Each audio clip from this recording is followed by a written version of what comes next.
Prajashakti democratic પાર્ટીના કાર્યાલયનું કડી ખાતે શુભારંભ થયો। આજે શંકરસિંહ વાઘેલાના હસ્તે કડી ખાતે લોકાર્પણ કરવામાં આવ્યું।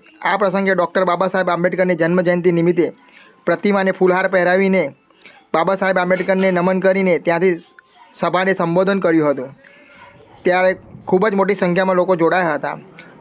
બાપુએ કડી વિધાનસભા ચૂંટણીમાં પ્રજાશક્તિ ડેમોક્રેટિક પાર્ટીના ઉમેદવારને વિજય બનાવવા માટે લોકોને અપીલ કરી હતી।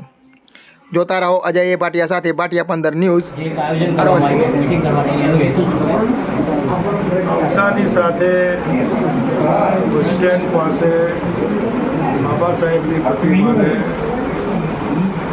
બેળાવીને અહીં છત્રા રોડ ઉપર કડી વિધાનસભા ક્ષેત્રના કાર્યાલયનું ઉદ્ઘાટન કરીને કાર્યકર્તાઓ સાથે વાતચીત ચાલી રહી છે। સૌથી પહેલાં તો બાબા સાહેબનો જન્મદિવસ છે। અનામત સીટ લોકસભા અને વિધાનસભામાં બાબા સાહેબનું મોટું કોન્ટ્રીબ્યુશન છે। આ સમાજ માટે સીટ અનામત રહેવી જોઈએ અને એટલા માટે આ કડી વિધાનસભાની ઘણા વર્ષોથી અનામત છે।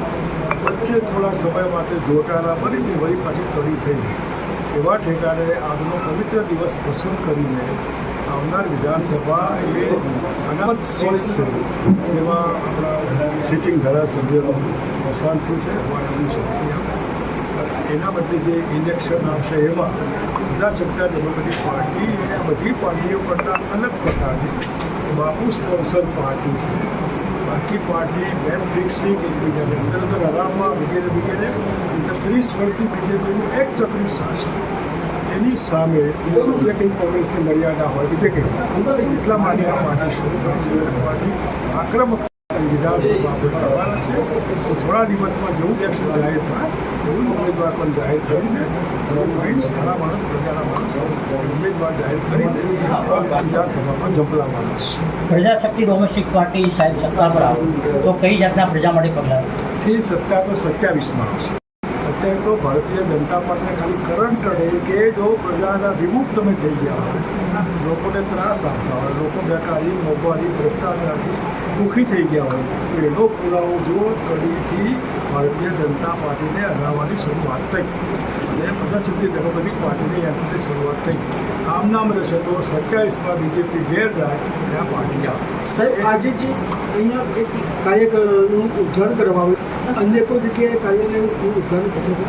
અત્યારે તો એક જ ઉદ્ઘાટન હું કાર્યાલય ઉદ્ઘાટન કરીને ખાલી બધાને બેસાડી રાખવાનો મતલબ અત્યારે તો લોકો બધાનો વચ્ચે જઈને 1 to 1 એમની સાથે મળીને એમને કહેવાનું તમે જો 30 વર્ષથી ભાજપમાં સુખી હો તો ફરિયાદ નહીં કરો મરી ગયા એ એપ્રોચ કરો હ્યુમન ટચ માણસને ભાજપવાળા કોઈ પૂછતું નથી ને આપણે પૂછવું કેમ છે।